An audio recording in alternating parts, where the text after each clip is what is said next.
जी, सबको राम राम भाई, सबका स्वागत, सबको नमस्ते। और आज शनिवार है डॉक्टर अमित पाल भाई। जी, जी।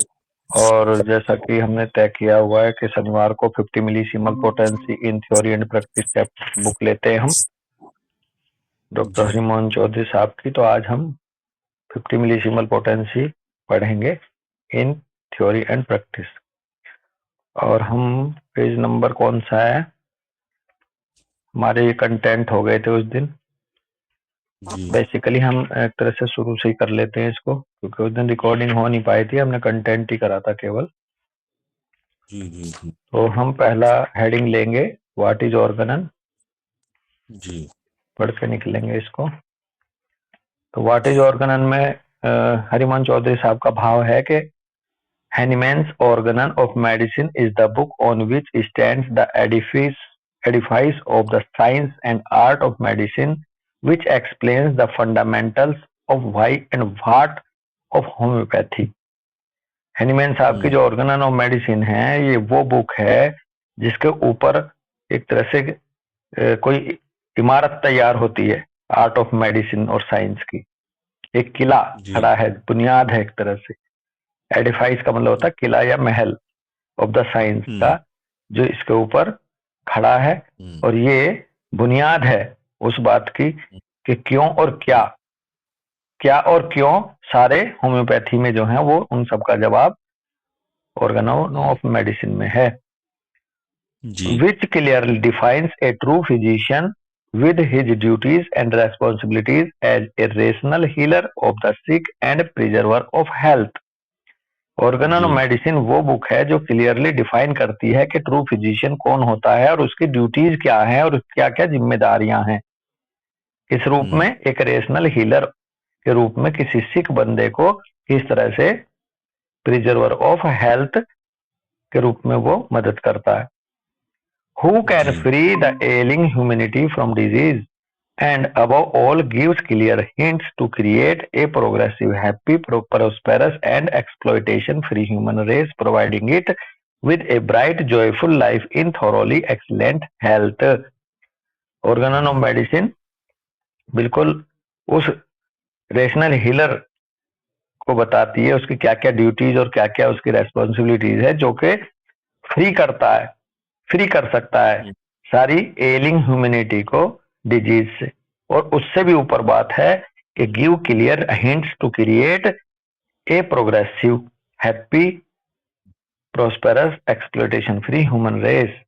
और वो हम्म, हिंट दे सकता है कि ये ऑर्गेनन ऑफ मेडिसिन हिंट देती है कि किस तरह से एक प्रोग्रेसिव, एक हैप्पी, एक prosperous, exploitation free human race को किस तरह से बनाया जा सकता है ब्राइट जॉयफुल लाइफ की तरफ, थोरोली एक्सीलेंट हेल्थ के प्रदान करते हुए।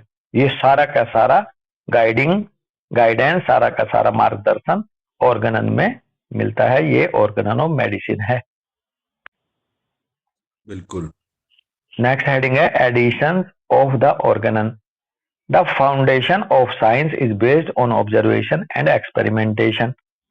साइंस की जो बुनियाद होती है, आधार होता है डॉक्टर अमितपाल भाई, वो ऑब्जर्वेशन और एक्सपेरिमेंटेशन के ऊपर होता है टिका हुआ। Hmm, it hmm, proceeds on the road to perfection through its application. और फिर ये आगे बढ़ता है परफेक्शन के रास्ते पर अप्लाई करते हुए अपने एप्लीकेशन के माध्यम से। That is why hmm, no scientist can claim perfection with his new discoveries right then. इसलिए साइंटिस्ट जो है वो क्लेम नहीं कर सकते परफेक्शन को लेकर के अपनी किसी भी न्यू डिस्कवरीज को। क्यों? क्योंकि जब वो अप्लाई होंगी तभी वो परफेक्शन की हम्म, तरफ बढ़ेंगी, जो न्यू डिस्कवरीज बिल- होती है। It is also a fact in respect of the Organon on which stands the basis of art and science of developing and application of medicine, specially of homeopathy.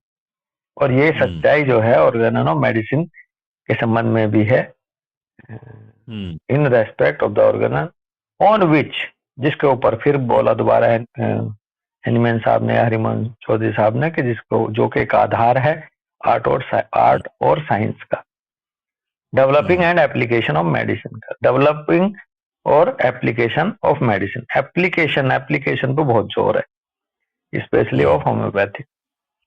कह रहे हैं the first edition of the Organon came out in 1810 to make it more perfect. Subsequent edition, that is second, the third, the fourth and fifth, came in light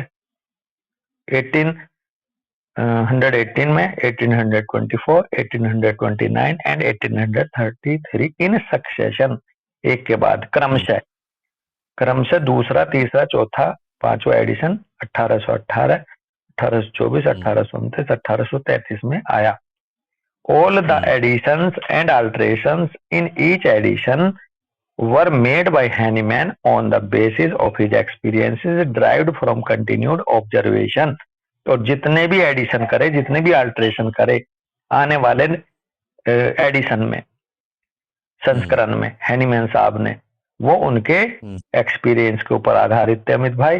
और लगातार जो observation बढ़ता जा रहा था हैनीमैन साहब का, जो वो ऑब्जर्व करते जा रहे थे, वो सब उनके आधार पर थे, जितने भी अल्ट्रेशन करे, एडिशन करे आने वाले नए एडिशन में। ऑब्जर्वेशन, एक्सपेरिमेंटेशन एंड एप्लीकेशन, तीनों का योगदान था नए वाले एडिशन को परफेक्शन की तरफ ले जाने में। फिफ्थ एडिशन, हेडिंग है अब, fifth edition of the Organon is beset with multifarious problems. Fifth edition जो है वो घिरा हुआ था एक तरह से मल्टीफेरस प्रॉब्लम्स के द्वारा, कई सारी उसमें त्रुटियां या प्रॉब्लम्स थी। Hahnemann had a face various problems when he started practice with medicine prepared according to centesimal scale of potency as laid down in the organon, fifth edition। हरिमन Chaudhary साहब कह रहे हैं और उनके माध्यम से कि हैनीमैन साहब भी वेरियस प्रॉब्लम्स को फेस कर रहे थे जब उन्होंने प्रैक्टिस स्टार्ट करी थी मेडिसिन जो सेंटिसिमल स्केल के द्वारा तैयार होती थी उस पोटेंसी से, तो कई सारी प्रॉब्लम को फेस कर रहे थे। ये उन्होंने ऑर्गेनन के फिफ्थ एडिशन में बताया हैनीमैन साहब ने। Because the conditions of ideal of cure as per aphorism two of the Organon can could not be materialised with that potency. Doctor Hahnemann had a ponder over the matter for its betterment. Ponder का मतलब होता है to think about something carefully. तो बहुत अच्छा भाव निकल के आ रहा, कह रहे हैं कि क्योंकि जो उनका जो सेकंड एडी वो है aphorism, rapid, gentle and permanent cure वाला, आइडियल क्योर की जो डेफिनेशन सेकंड एफोरिज्म में हैनीमैन साहब ने दे रखी थी, बताई थी, वो बेसिकली मेटेरियलाइज नहीं हो रहा था, साकार नहीं हो पा रहा था इस पोटेंसी से अमितपाल भाई, सेंटिसिमल से, क्योंकि रैपिड नहीं हो पा रहा था, जेंटल भी नहीं हो पा रहा था और परमानेंट भी नहीं हो पा रहा था। दोस्त, तीनों बात हमने पढ़ी है। रैपिड तो इसलिए नहीं हो पा रहा था कि सेंटिसिमल डोज एक बार दे करके रुकना पड़ता था जब तक वो एग्जॉस्ट ना हो जाए, जबकि 50 मिलीसिमल जब आया तो उन्होंने कहा कि आप रिपीट कर सकते हो क्योंकि पहली वाली खुराक जल्दी ही एग्जॉस्ट हो जाती है। तो रिपीटिशन करके आप किसी भी केस का 1/2, 1/4, 1/4 टाइम तक ला सकते हो। ये हमने आगे आएगा जब हम ऑर्गन पढ़ेंगे। तो एक तो रैपिड, जेंटल का मतलब ऐसे है कि होम्योपैथिक एग्रावेशन सेंटिसिमल में मिलता था, जबकि 50 मिलीसिमल में नगण्य है या ना के बराबर है। होम्योपैथिक एग्रावेशन मिलता था, इसलिए वो प्रॉब्लम में थे, वो नहीं मेटेरियलाइज कर पा रहे थे सेकंड एफोरिज्म को आइडियल क्योर के। और तीसरा परमानेंट हम पढ़ चुके हैं। परमानेंट जो 155 का फुट नोट है उसका जो लास्ट का पार्ट है, उसमें जब हैनीमैन साहब ने ये कहा कि कई बार क्या होता है किसी केस में कि वो नियर टू परफेक्ट क्योर हो जाते हैं, लेकिन कोई एक आध ऐसा सिम्टम पड़ा होता है जो नहीं जा रहा होता। कोई एक, जैसे स्किन पे कोई मोल है, कुछ भी, कोई एक दो ऐसा अनअल्टर्ड सिम्टम्स पड़ा रहता है जो कि हायर एंड हाईएस्ट पोटेंसी के माध्यम से उसी मेडिसिन की जिसने उसको क्योर किया है वो दूर हो जाता है। तो हायर एंड हाईएस्ट पोटेंसी है 50 मिलीसिमल, डॉक्टर अमितपाल भाई। तो इसलिए परमानेंट भी 50 मिलीसिमल से ज्यादा जुड़ा है। तो इस तरह से हम यहीं का यहीं देख लें कि 50 मिलीसीमल ने किस तरह से आइडियल क्योर को साकार किया है, मेटेरियलाइज किया है, किस रूप में, रैपिड के रूप में, जेंटल के रूप में और परमानेंट के रूप में। तो ये सवाल थे बेसिकली 5th एडिशन तक हैनीमैन साहब के सामने। कह रहे हैं डॉक्टर हैनीमैन साहब जो है वो लगातार इन परेशानियों के बारे में बड़ी सावधानी से सोचते थे, लंबे समय तक सोचते रहे इस मैटर पे कि ये किस तरह से बेटरमेंट हो, कैसे सुधार हो। क्योर तो हो रहे हैं लेकिन cure rapid, gentle and permanent भी होना चाहिए। तो इसको लेकर के लगातार हैनीमैन साहब सोच में रहते थे 5th एडिशन तक। फिर कह रहे हैं कि द मेन डिफिकल्टीज आर, अब देखो ये 5 डिफिकल्टीज थी हैनीमैन साहब के सामने। Gentle and rapid cure is not at all possible by it or it takes a long time. सेंटिसिमल के संबंध में कह रहे हैं कि सेंटिसिमल पोटेंसी से जेंटल एंड रैपिड क्योर नहीं संभव था, ये लंबा समय ले रहा था। दूसरा प्रॉब्लम क्या थी? The undesirable medicinal aggravation comes even after the well selected medicine is administered. कितनी भी वेल मेडिसिन एडमिनिस्टर करी गई हो फिर भी अनडिजायरेबल मेडिसिनल एग्रावेशन आ रहे थे। ये मुश्किल थी हैनीमैन साहब के सामने उस समय। तीसरी प्रॉब्लम क्या फेस कर रहे थे हैनीमैन साहब? Even a dose of high potency continues to act for a long time. Even a dose of high potency, centesimal scale की बनी हुई हाई पोटेंसी भी लंबे समय तक काम करती है, जबकि 50 मिलीसिमल की बनाई हुई हाई पोटेंसी बहुत जल्दी एग्जॉस्ट हो जाती है डोज। जब वो एग्जॉस्ट का मतलब वो अपना काम कर लेती है 2-4 घंटे में ही, एक दिन में जो उसे करना होता था। तो इसलिए अगली डोज रिपीट करने का चांस बन जाता है 50 मिलीसिमल में, जबकि सेंटिसिमल स्केल की बनाई हुई पोटेंसी अपना वो ड्यूरेशन ऑफ एक्शन लंबा चलाती है, भले चाहे वो हाई पोटेंसी ही क्यों ना हो। तो इसलिए वहां पर लंबे समय तक वो काम कंटिन्यू रहती थी, तो तब तक दूसरी डोज दे नहीं सकते थे, भले चाहे हाई पोटेंसी भी थी। ध्यान देना अमितपाल भाई आप, सेंटिसिमल स्केल की। तीसरी प्रॉब्लम क्या थी कि repetition of dose is not possible even if there are remnants of symptoms of disease in consequence of which the patient suffers for a long time। और एक प्रॉब्लम और सबसे बड़ी थी कि रिपीटिशन डोज संभव नहीं था। क्यों? क्योंकि अभी वो कंटिन्यू कर रही है अपना एक्शन। बिल्कुल। और remnant of symptoms of disease भले दूसरी मतलब रह रहे हों, लेकिन फिर भी जब तक वो डोज पूरा काम नहीं कर लेती थी तो जब तक दे नहीं सकते। तो इसलिए इसका परिणाम ये निकलता था कि पेशेंट बहुत लंबे समय तक सफर करता रहता था, परेशानियों को लंबा खींचता था। पांचवी प्रॉब्लम भाई ऐसे समझो जैसे तीर से तीर कमान निकल गया वो, हाँ, और अपने जब तक चले हाँ, जब तक वो उसका कोई रिजल्ट ना निकले, वो अपने या तो वो अपने टारगेट पे चला ना जाए या उसका अपना एनर्जी खर्च ना हो जाए उस तीर कमान की, जब तक दूसरा तीर नहीं छोड़ सकते थे आप।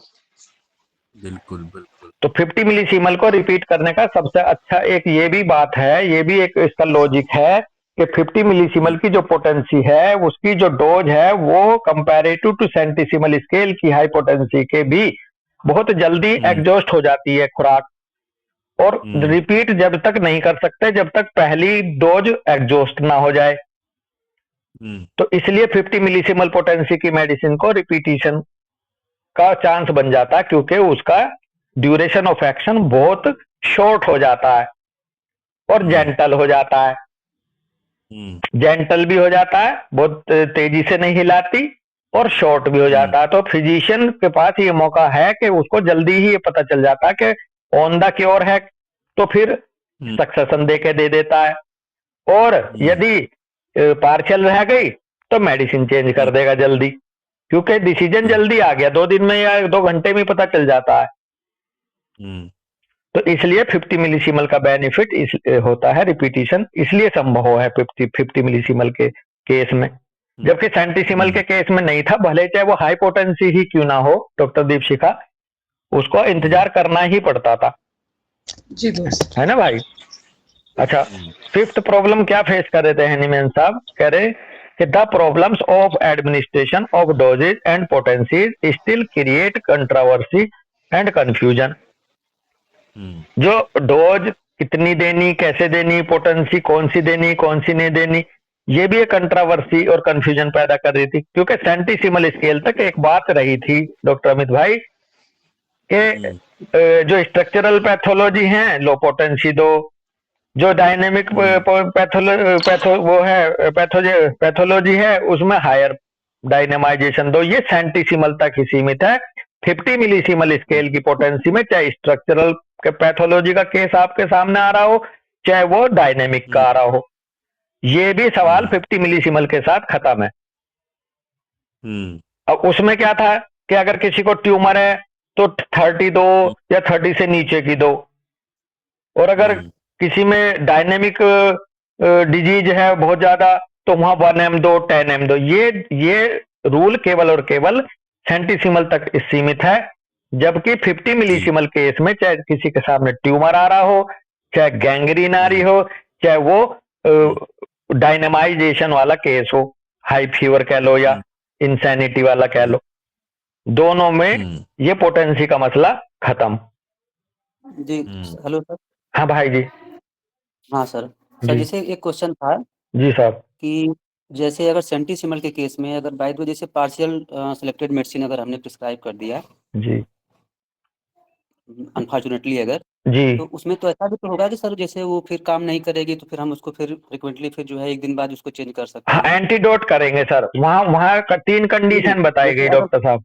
कोई रिएक्शन अगर नहीं हुआ, कोई सिम्टम नहीं आया, तो अगले दिन फिर हम चेंज कर सकते हैं सेंटीसीमल में भी।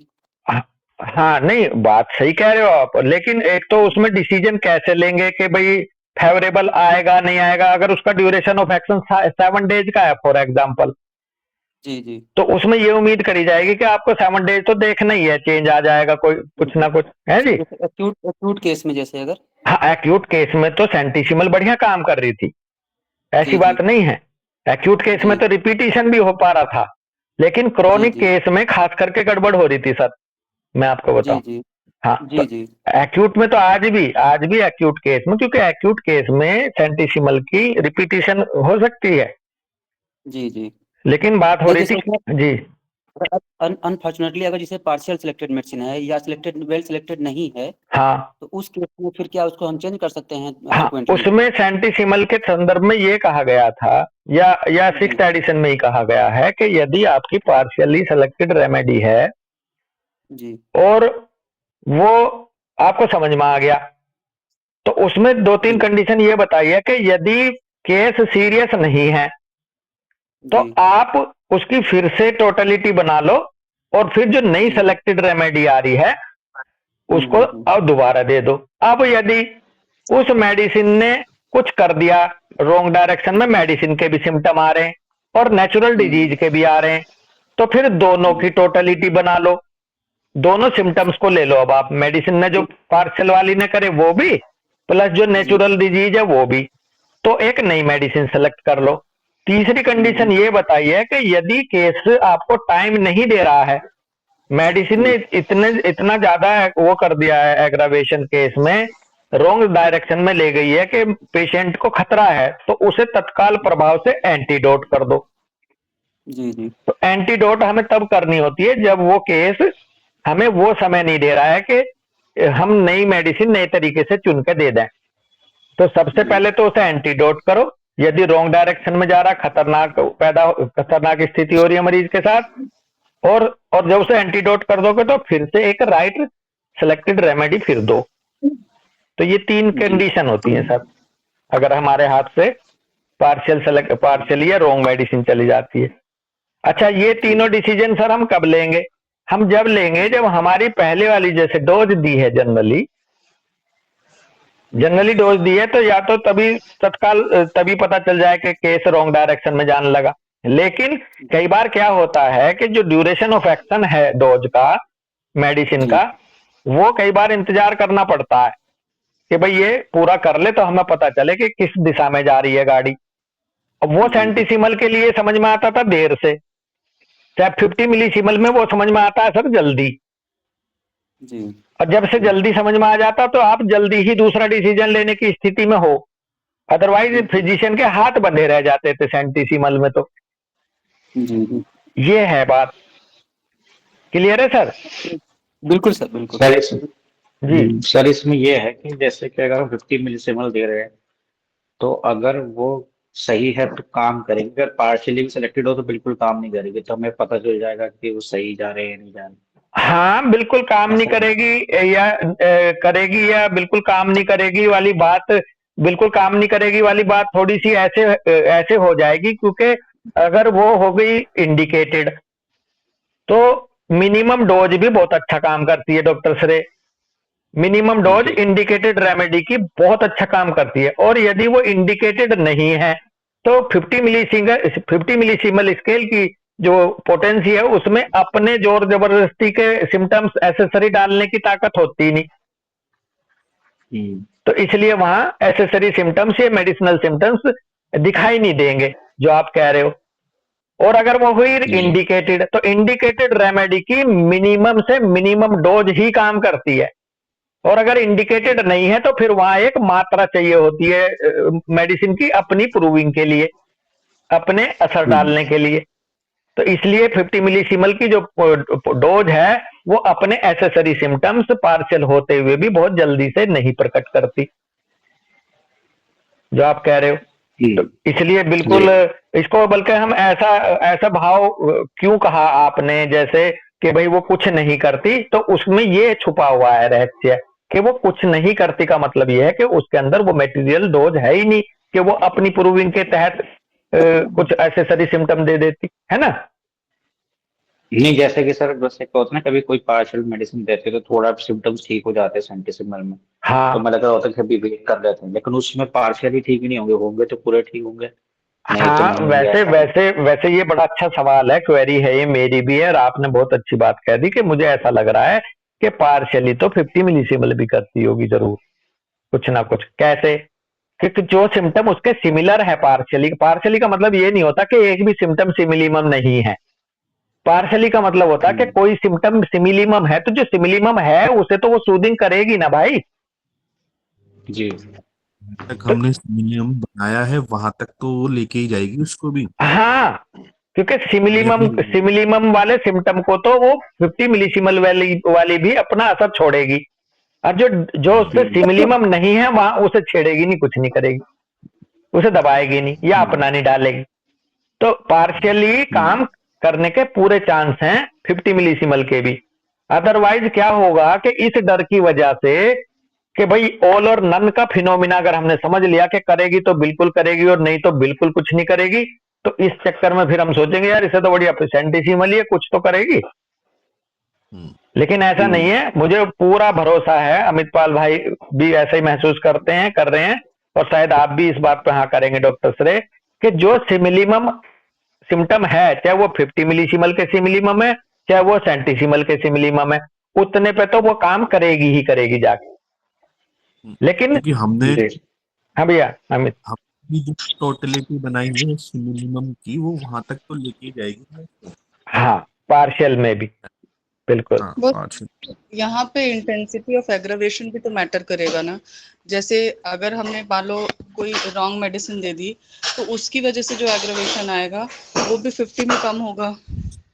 हाँ, पहली बात तो प्रैक्टिकल बात तो ये है दीपशिखा के 50 मिलीसिमल पे तो एग्रावेशन जैसी बात एक तरह नहीं, से जीरो कर दी थी हैनीमैन साहब ने, वही हम क्योंकि कह रहे हैं कि मैटर करेगा कि ये जो, इसलिए इसको प्रेफर किया जाएगा कि अगर मान लो रॉन्ग भी जा रही है हाँ तो वो उतना काम नहीं करेगी जितना 200 वाली करती। हाँ, मैं यही तो कह रहा हूँ कि जो सेंटीसिमल की जो मटेरियल डोज है, नियर टू मटेरियल डोज है 50 मिलीसिमल से, वो अपनी प्रूविंग दे देगी एसेसरी सिम्टम के रूप में, क्योंकि उसमें डोज ज्यादा है और जबकि 50 मिलीसिमल की सिंगल डोज में वो मेडिसिनल मटेरियल ही नहीं है जो आपको प्रूविंग या एसेसरी सिम्टम डाल दे अपने।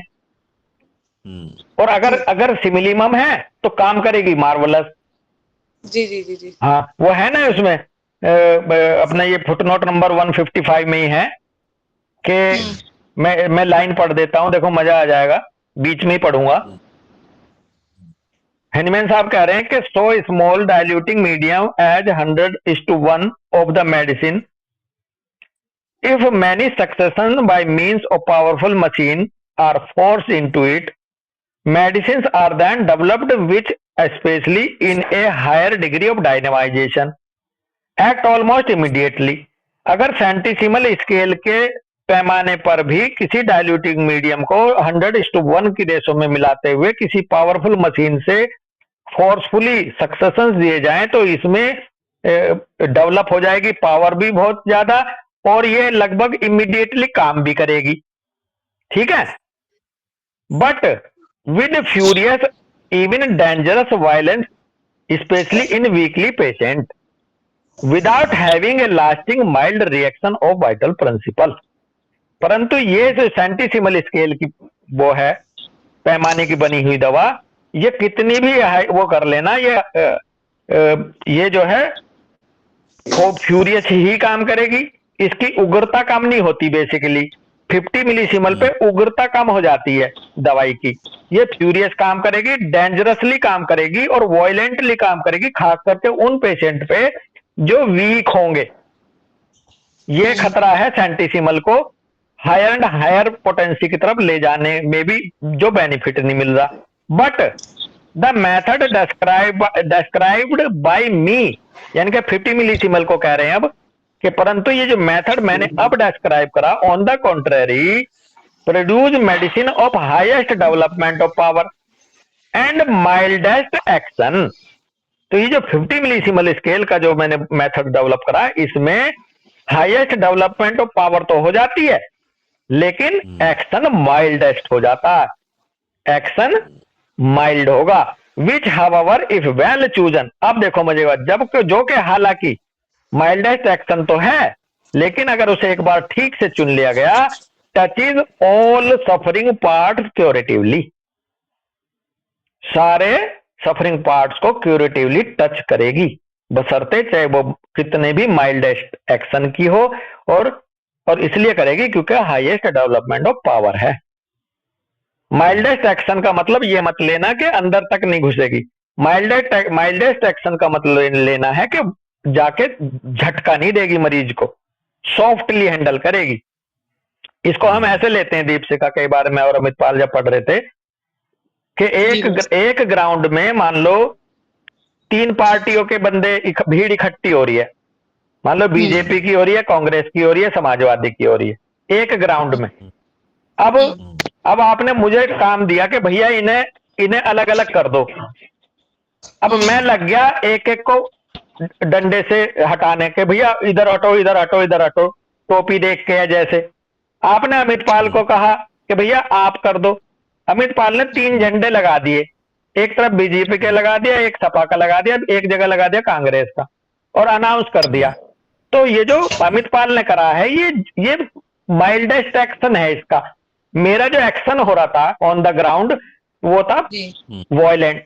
तो इस तरह से टच करा और माइल्डेस्ट एक्शन हुआ, तो पता चला कि अमित पाल वाला जो तरीका है, इसने आधा घंटे में तीन भीड़ को 3 जगह बांट दिया, क्लियर कर दिया। जबकि मुझे कितना टाइम लगता दीपशिखा, और कर भी पाता है नहीं कर भी पाता। तो ऐसे 50 मिलीसिमल काम करती है, तो टच तो करती है ये डीपली, लेकिन एक्शन है माइल्ड। तो माइल्ड एक्शन को इस एग्जांपल से समझे, कई बार माइल्ड एक्शन हमें कंफ्यूज ना कर दे कि ये अधूरा काम करेगी, नहीं, ये फोर्स नहीं लगाएगी, ये बड़े प्यार से करेगी, ये जेंटली करेगी, लेकिन डीपेस्ट टिश्यू को भी टच करेगी जाकर के। क्यों करेगी? क्योंकि हाईएस्ट डेवलपमेंट ऑफ पावर जो है इसका, पेनिट्रेशन जो है इसका बहुत सुपर लेवल का हो जाता। पेनिट्रेट तो करेगी डीपली, लेकिन करेगी जेंटली, माइल्डली, जबकि ऐसा 50 मिलीसिमल में नहीं है।